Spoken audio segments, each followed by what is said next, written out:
Welcome to San Joaquin Spotlight, a public affairs program featuring conversations about life in the central San Joaquin Valley. This program is brought to you in partnership between KFSR 90.7 FM and CMAC Fresno. I'm your host, Sevag Tateosian. Today we're talking sports, in particular basketball. We have two individuals from an organization called Fresno Griffins. We have Julie Fulcher and Coach Craven. Both of you, welcome to the program. Thank you. Thank you. What is the Fresno Griffins? The Fresno Griffins are an ABA basketball team, which is a minor league professional basketball association. We have started, actually the team started in November when the regular season started for the program. I just took over the team in the end of January, just did some reorganizing, came up with the name the Fresno Griffins. Most of my players have stayed from the original team, and we are playing now the rest of the season over at the Boys and Girls Club, and until last week when one of the guys was too strong, I guess, for the court there. And so we have to find a new venue because we've bent the hoop. So Fresno Griffins, why is it that name? We actually chose the Griffins out of a number of suggestions that were given to us because we like the association with the 144th Fighter Jet Wing out of our Air National Guard here in Fresno.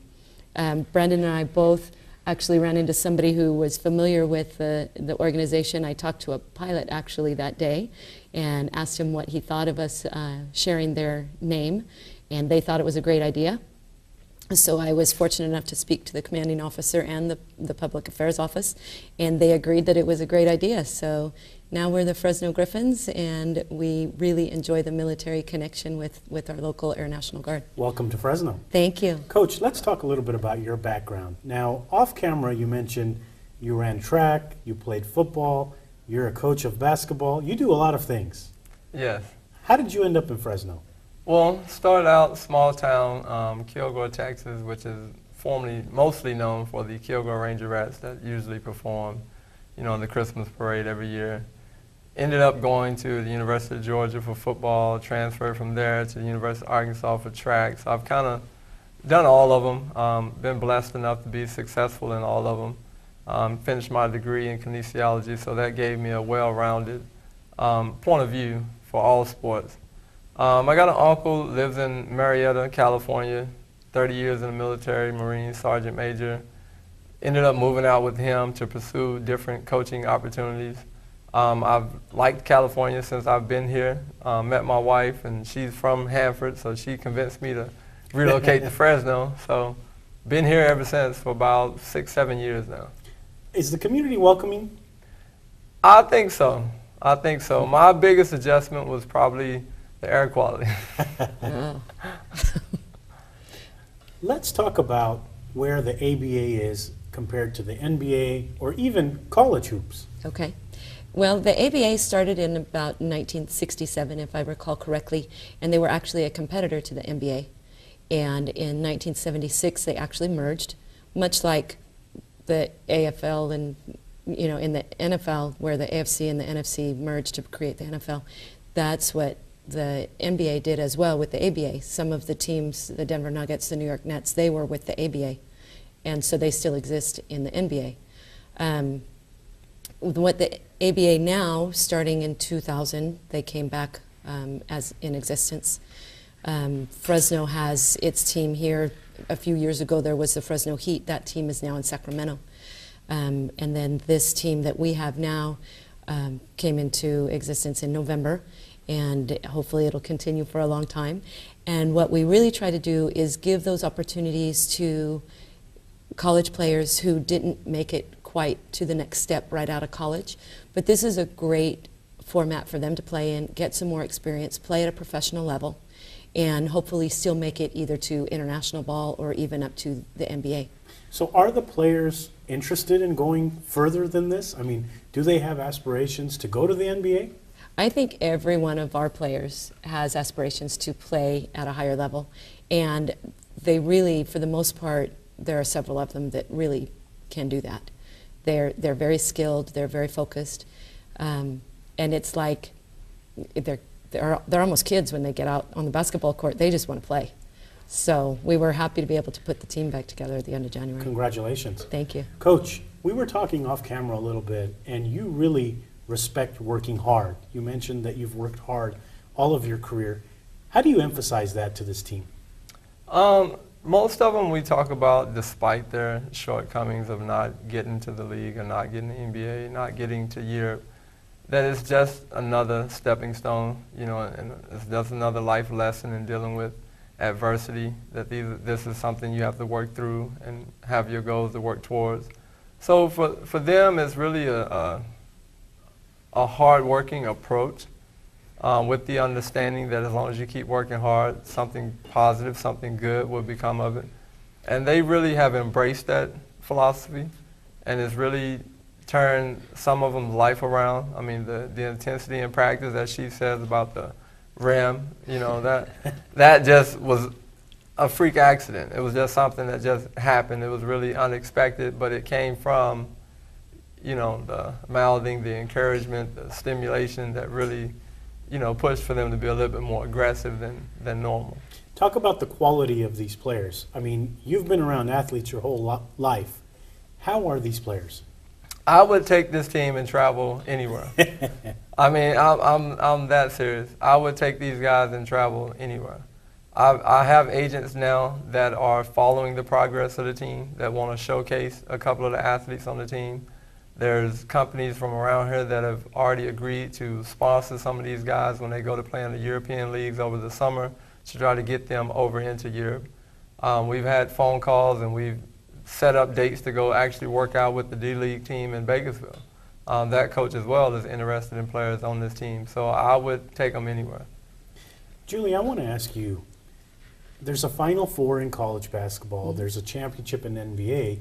In the ABA, do we see that same type of playoff picture? Yes, we do have the playoffs.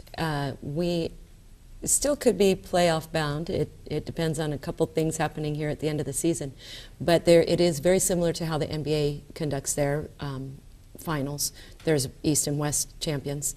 And they actually, this year, the championship tournament will take place in Jacksonville, Florida.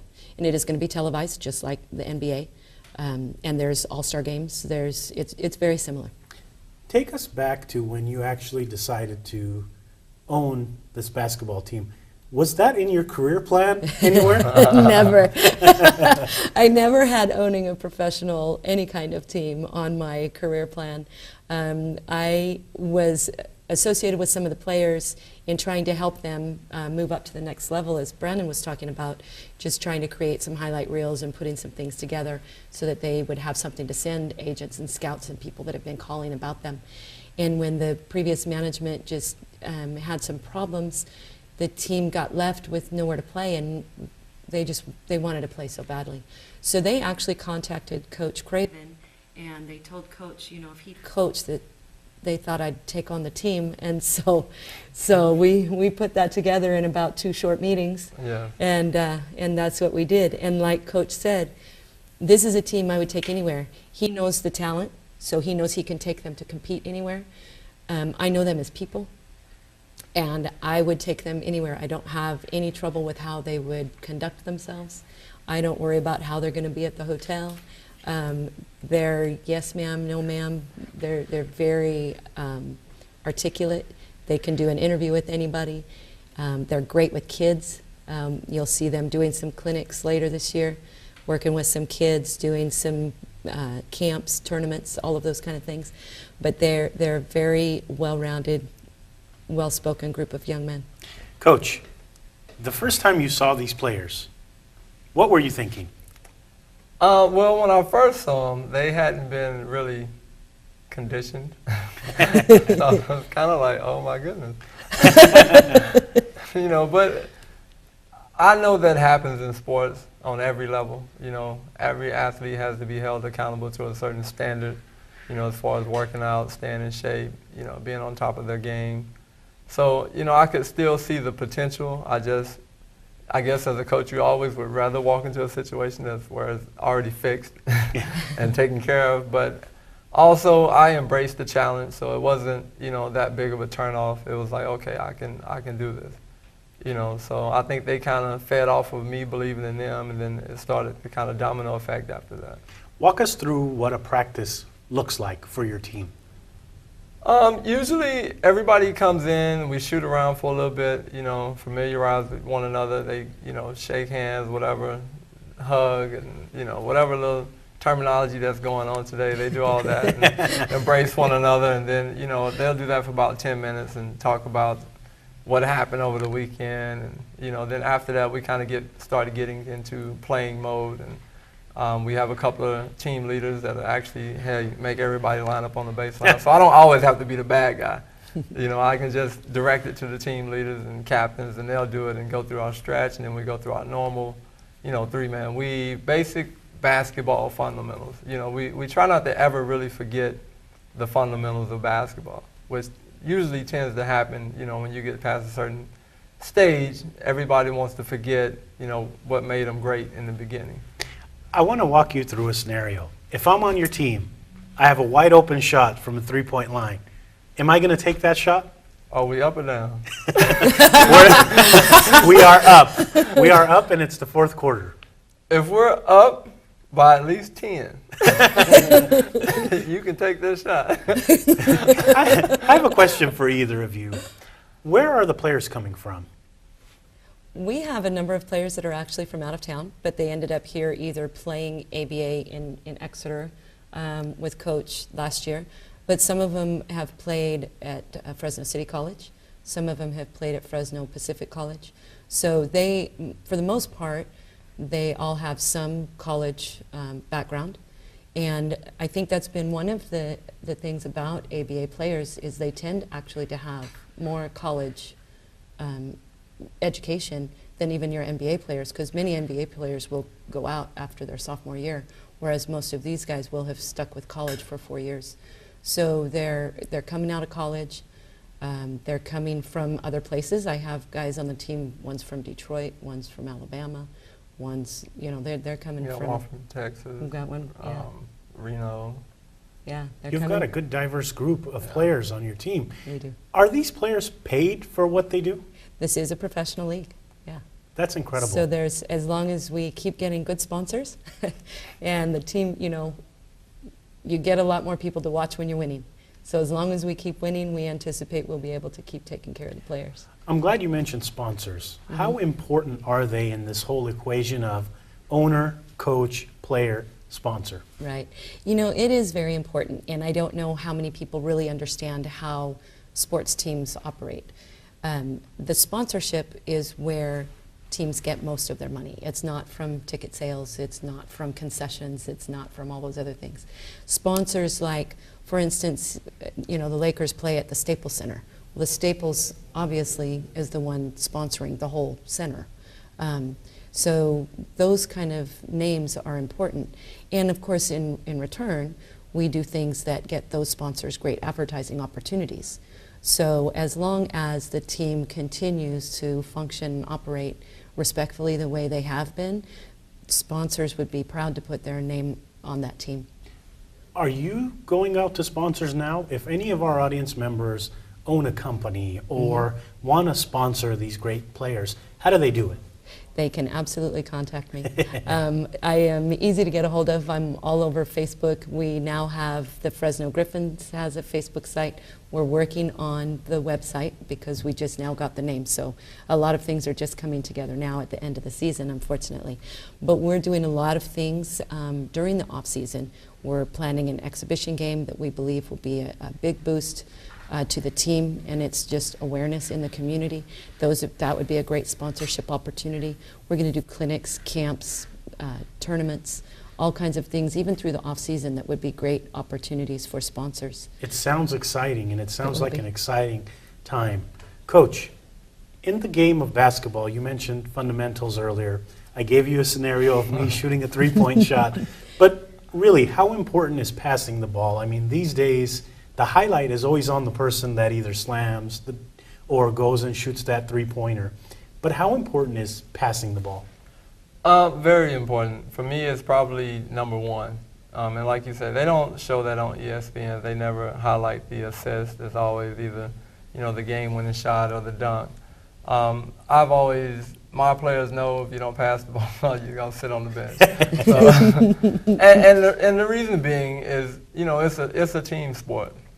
You know, that old philosophy and saying that everybody knows team, together everyone achieves more. I mean, and that's a true philosophy. And sometimes, you like to say the fundamentals, a lot of athletes have forgotten that. So I really emphasize passing the ball, you know, being as excited, you know, for your teammate to score as you would if you were scoring.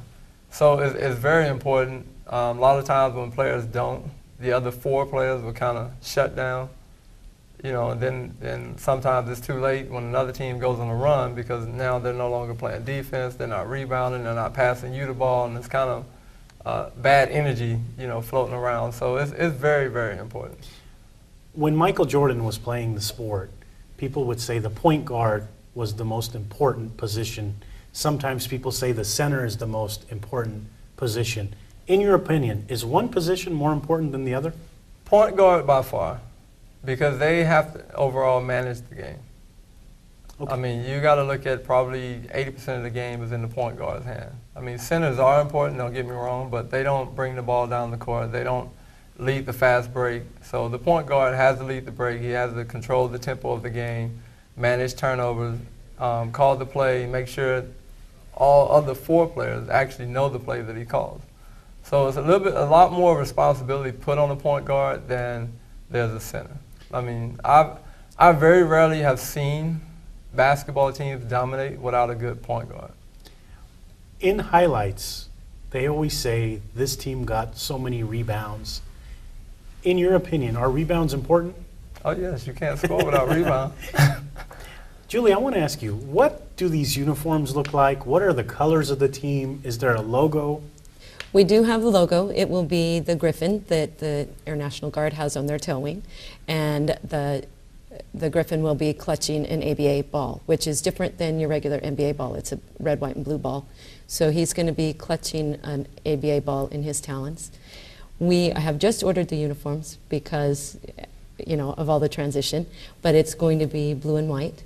We'll have 2 sets of uniforms, obviously, one for home games, one for travel. And we're getting all of that stuff together. We're getting some warm-ups and doing all those kind of things. And we're getting even some of the things prepared for the exhibition game too, so that the team that we have coming to play against our ABA team will also have a uniform. So we're trying to be pretty organized about it, and it's all coming together slowly but surely. Off camera, you and I talked a little bit, and you're excited about this. I could tell just by the way you're explaining. You mentioned the coach to me and just the players and all that. What are you thinking? I'm thinking this could really be a big boost for Fresno. You know, we have some other minor league sports. We have the Grizzlies, we have the Fuego, we have the Monsters. Why not add basketball to that? We have a lot of strong basketball history in this community. Tyson Chandler's from the area, Paul George played at Fresno State, Quincy Pondexter's from the area, played at San Joaquin Memorial. Why not have a great emphasis on basketball in this city? The games are very affordable. Our tickets are only $10 for adults, $5 for students, and kids 10 and under are free. So it's a great night of family entertainment. It's a fast-paced game, a little bit different than the NBA, where there's actually an opportunity for a 4-point play. So it encourages high-scoring games, which is very exciting to watch. So even the youngest kids won't get bored watching. It's also encouraged by the ABA to have younger kids involved, so that even before the game starts, kids can be out on the court playing ball if they want to be. We can have pre-games with youth leagues. If an AAU team wants to come out and do a little game before the game starts, we can do all of those kind of things. And I'm glad you mentioned that, because that was the question I was going to ask you next. We have some great teams, local high schools. Yes, they have we do. some great talent. Mm-hmm. If a local high school said, I want to play against your team, do we do it? That would be tough, and maybe Coach should answer that, because I'm not quite sure how they would measure up. We do have some great high school talent in the area, but I will have to say, you know, as talented as they are, these guys have at least 4 years of experience on them. So I wouldn't want to see anybody getting hurt. Coach, do we have good players on this team? Yes, very, very good team. How do you recruit for players? So let's say that you are out of town and you see a kid playing great ball, do you go up to him and say, hey, I coach a ABA team? Or I want you to explain to our audience how the players come to you. I have met players out of town and made offers and suggestions and kind of found out where they are in their life and what they want out of life. Some have been word of mouth. Some have been through Facebook from different coaches that I've met and come across. And, you know, kind of more or less a networking thing with coaches that coach at a four-year institution. Fresno Pacific, two of the guys that I had actually drafted for the team, I just happened to be taking the kid in on a recruiting visit. And I saw two postgraduates kind of sitting over there, and I'm like, okay, what are these, you know, they 6, 7 and up. So I'm like, what are these guys doing? You know, so it kind of stems from that by chance or word of mouth, and we actually have tryouts that we will be announcing at the beginning of every season to keep pooling and pushing talent through, because the ultimate goal is not for them to get in the ABA and be stuck in the ABA. The goal is to get them in, get them developed, and get them out to either Europe or NBA or D-League. I want to give you a scenario, and you tell me how you would react. You have a great player on the court. He's doing some fabulous things, but outside the court, you hear that he's fighting. You hear that he's not very nice to people. Do you keep that person on your team, or what do you do to make sure that the off-court presence of the player is good as well as the on-court? Or do you even care how they act off-court? Off-court is very important. We actually have had players that have off-court issues that are automatically benched.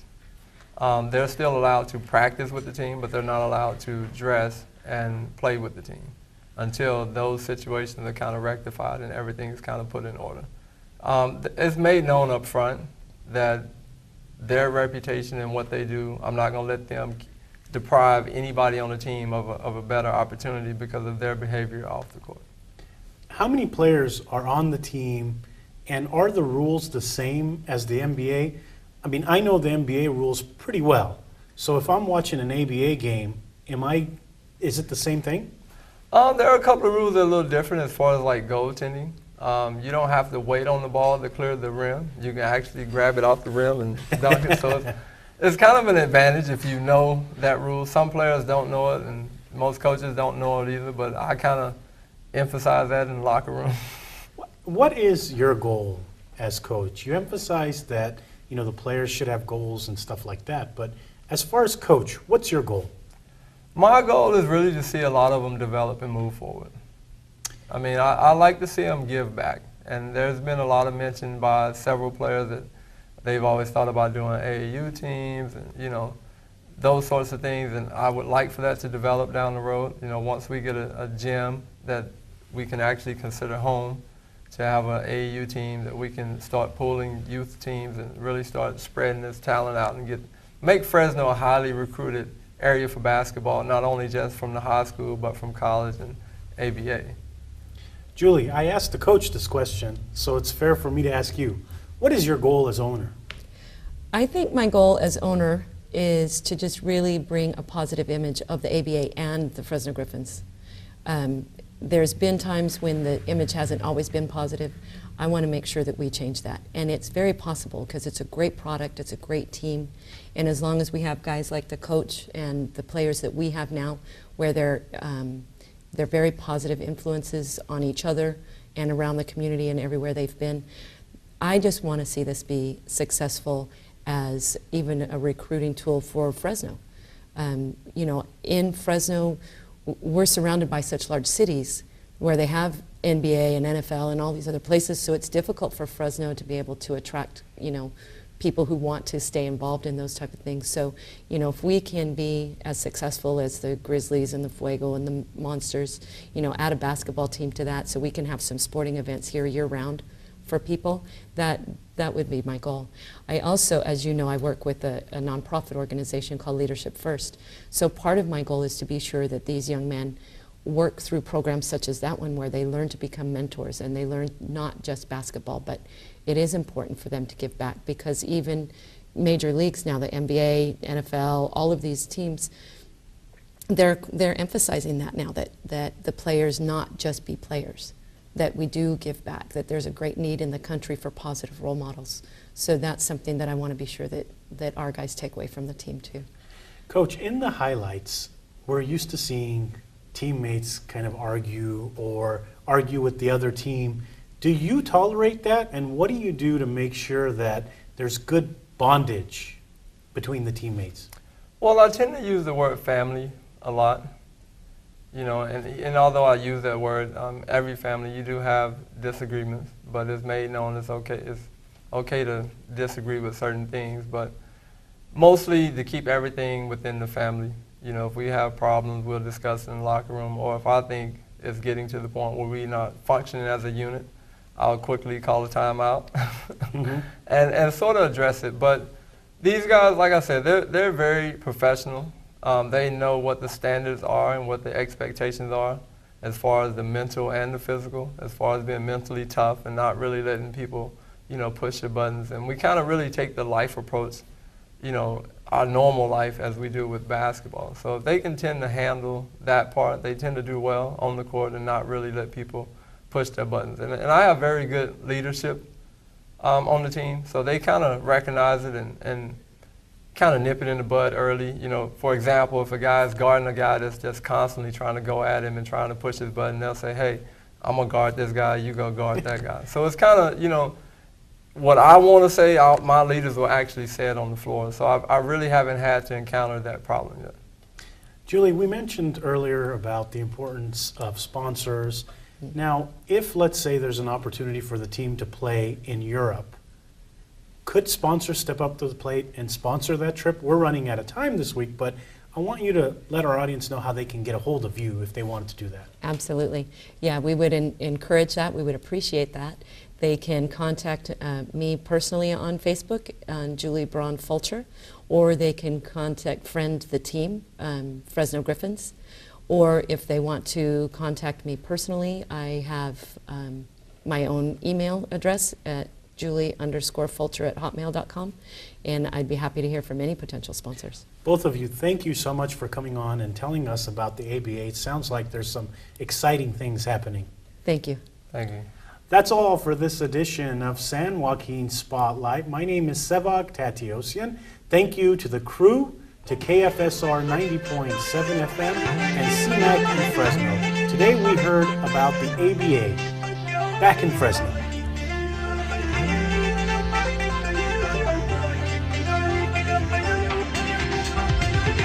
Welcome to San Joaquin Spotlight.